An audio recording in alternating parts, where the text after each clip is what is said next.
আমার মেয়েকে কখনো বড় পরিবারে বিয়ে দিব না। বড় পরিবার মানেই ঝামেলা। শ্বশুর শাশুড়ি হাজারটা কথা শোনাবে, অশান্তি করবে।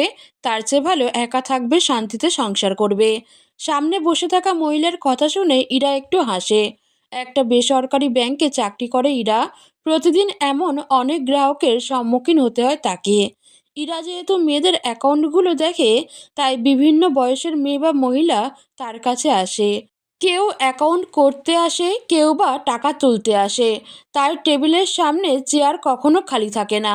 এরই মধ্যে দুইবার মা ফোন করেছে, কিন্তু ইরা ফোন ধরতে পারেনি। মা নিশ্চয়ই চিন্তা করবে, কিন্তু ইরার হাতে রাজ্যের কাজ, মা নিশ্চয়ই রাগ করবে। তাই একবার টুক করে ফোন রিসিভ করে নেয়। কথা বিশেষ কিছু ছিল না। অফিসে আসতে কোনো অসুবিধা হয়নি তো? দুপুরের খাবারটা খেয়ে নিবি, আর কাজ শেষ করে একটুও দেরি করবি না? ইরা তিনবারই হ্যাঁ বলে আর কিছু বলার সুযোগ হয় না। ওই পাশ থেকে ফোন কেটে যায়। ইরা আবার কাজে মন দেয়। পাশের টেবিলের তমা ইরার দিকে ঘুরে বলল, আজ মেয়েটাকে মায়ের কাছে রেখে আসতে পারিনি, তাই খুব চিন্তা হচ্ছে। সারাদিন হয়তো না খেয়ে থাকবে, শাশুড়ি তো ফিরেও তাকাবে না। একা একা কি করবে? আমার কপালটা কেন এত খারাপ হলো?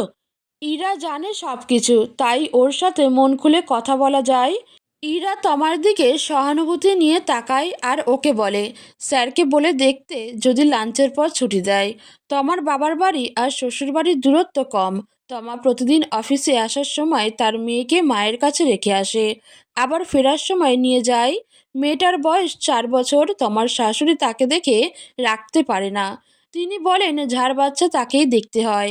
তমা বাড়ির একমাত্র বউ, তার টাকা সংসার খরচের জন্য ব্যবহার করতে মহিলার কোনো আপত্তি নেই, কিন্তু তার সন্তানের দায়িত্ব নিতে অস্বীকার করেছেন।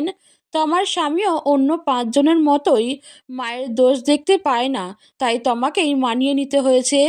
মেয়ের একমাত্র আস্থার স্থান তো তার মা। তাই তমা মায়ের কাছেই মেয়েকে রেখে নিশ্চিন্তে অফিস করে। ইরা আবার বাড়িতে ফোন করে ছেলের খবর নেয়। অর্ক এবার ক্লাস 9-এ, কিছুক্ষণ আগে স্কুল থেকে ফিরেছে।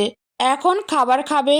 মা আর অর্ক একসাথে দুপুরের খাবার খায়, তারপর বিকেলে আবার কোচিং আছে। অনি অফিসে যাওয়ার পর সব কিছু ভুলে যায়, তাই ইরাকেই ফোন করে সব কিছুর খোঁজ রাখতে হয়। ইরার ডেস্কের সামনে দুজন বসা, একজন মেয়ে আর একজন মধ্যবয়স্ক মহিলা। মেয়েটার বয়স 26 বছর, কিন্তু দেখলে মনে হয় আরও বেশি। ছেলেটার অ্যাকাউন্টে একটু সমস্যা হয়েছে, তাই সব কাগজপত্র ঠিক করতে এসেছে।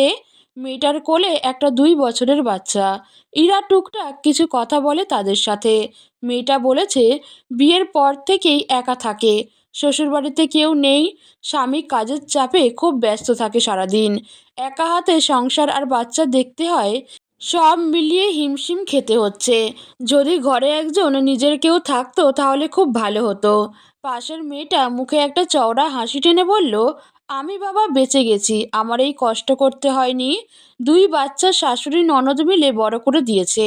আমি শুধু ঘরের দিকটা দেখি, ওরা আমার 2 মেয়ের দায়িত্ব নিজের ইচ্ছাতেই নিয়ে নিয়েছে। বাচ্চার বাবা দেশের বাইরে থাকে, তাই আমার উপর দায়িত্ব বেশি।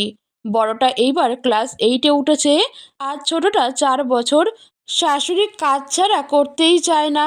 মেয়েরা বড় হচ্ছে, তাই শাশুড়ি জোর করে একটা ব্যাংক অ্যাকাউন্ট খুলতে বলেছেন, যেন ছেলে আমার নামে আলাদা করে টাকা পাঠাতে পারে।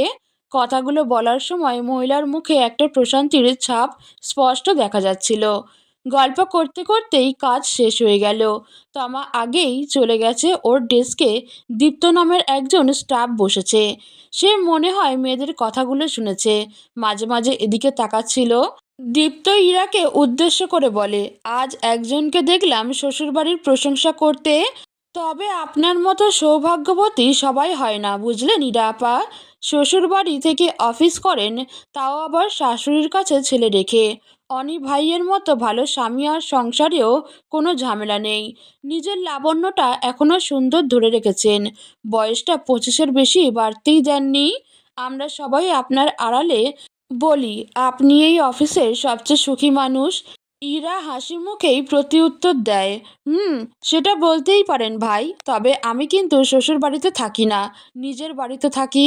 অফিস ছুটির সময় হয়ে এসেছে, আবার মায়ের ফোন, কখন বের হবি? আজকে দোতলার বউ এসেছিল, পাশের ফ্ল্যাটের দীপার একটা খবর দিয়ে গেল। অর্ক একটুও রেস্ট করছে না, এসেই ফোন নিয়ে পড়ে আছে। ওকে নিয়ে আমি আর পারি না। অনি এসেছে কিন্তু কিচ্ছু বাজার করেনি। আমার ছেলেটাকে তুই সংসারটা শেখাতে পারলি না। ইরা একটু হাসে। আমি আসছি মা, কাল অফিস ছুটি, আর চিন্তা করতে হবে না। কাল আমরা দুজনে মিলে সারা সপ্তাহের বাজার করব। ইরা গাড়িতে বসে ভাবছে দীপ্ত ভাইয়ের কথাগুলো। ওর বয়স এখন 35। অনেক কিছু দেখেছে বা দেখছে এই এক জীবনে, কিন্তু সংসারের সমীকরণ সে কিছুতেই মেলাতে পারে না। মাত্র 17 বছর বয়সে বিয়ে হয়ে শ্বশুরবাড়িতে এসেছিল। অনির বাবা ইরাকে নিজের ছেলের জন্য পছন্দ করেছিলেন, তাই নিজেই বিয়ের প্রস্তাব দিয়েছিলেন। ছেলে সবে পড়া শেষ করে চাকরি শুরু করেছে। বাবা মা আর ছেলে একটা ছোট্ট শিক্ষিত ছিমছাম পরিবার। ইরা তখন স্কুলের গণ্ডি পেরিয়ে কলেজে পা দিয়েছে। ইরার বাবার অনেকে খুব পছন্দ হয়েছিল, তাই মেয়েকে তার হাতেই তুলে দিয়েছিল।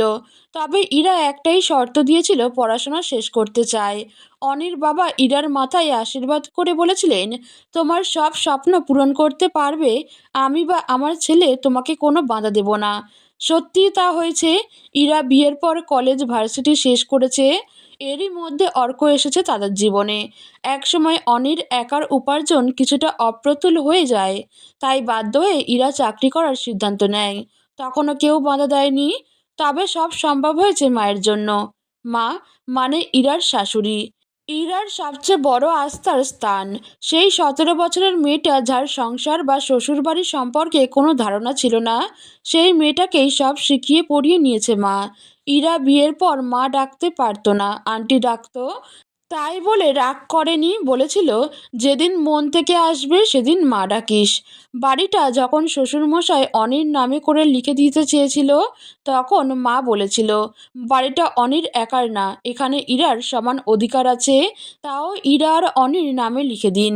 ইরা অবাক হয়ে শুনেছিল, তখন বুঝতে না পারলেও এখন বুঝে মা তাকে কতটা সম্মান দিয়েছিল সেদিন। একসাথে থাকতে থাকতে আন্টি থেকে মা হয়েছে, আপনি থেকে তুমি হয়েছে। যেই রান্নাঘরে মা কাউকে ঢুকতে দিত না, সেই রান্নাঘরে এখন ইরার রাজত্ব। প্রতিদিন অফিস থেকে ফিরে রান্নাঘরে যায়, নিজের হাতে রান্না করতে সে ভালোবাসে। হয়তো দুজনের মধ্যে মান অভিমান হয়, তবে সেটা ক্ষণিকের জন্য। অনিককে মা আর বউকে নিয়ে ঝামেলায় পড়তে হয় না, কারণ তারা দুজনের বন্ধু। সন্ধ্যায় চায়ের কাপ হাতে অফিসের খুনসুটি নিয়ে সিরিয়ালের কুটকাচালি সব কিছু নিয়েই আড্ডা জমে। অর্ক মায়ের সর্বক্ষণের সঙ্গী। তাদের দুজনের খুনসুটিতে মেতে থাকে সারা বাড়ি। আজ সারাদিন কথা হওয়া মহিলাদের কথাগুলো মনে হচ্ছে। শ্বশুরবাড়ি নিয়ে যেমন ভীতি আছে, আবার প্রশান্তিও আছে। ইরা নিজের কথা ভাবে, মা যেভাবে অর্ককে দেখে রাখে ঠিক তেমনই সে মায়ের খেয়াল রাখে। ছেলের দায়িত্ব অনি করলেও বউয়ের দায়িত্বটাও ইরা খুশি মনেই করে। আচ্ছা, বিয়ের পরের জীবন নিয়ে যে এত কথা হয়, কিন্তু আসল সমস্যাটা কোথায়? আমাদের সমাজে, নাকি আমাদের দৃষ্টিভঙ্গিতে? বিয়ের পর একটা মেয়ে তার সব কিছু রেখে অন্য পরিবারে আসে, তবুও কেন মেয়েদের আপন করে নিতে এত কষ্ট হয়?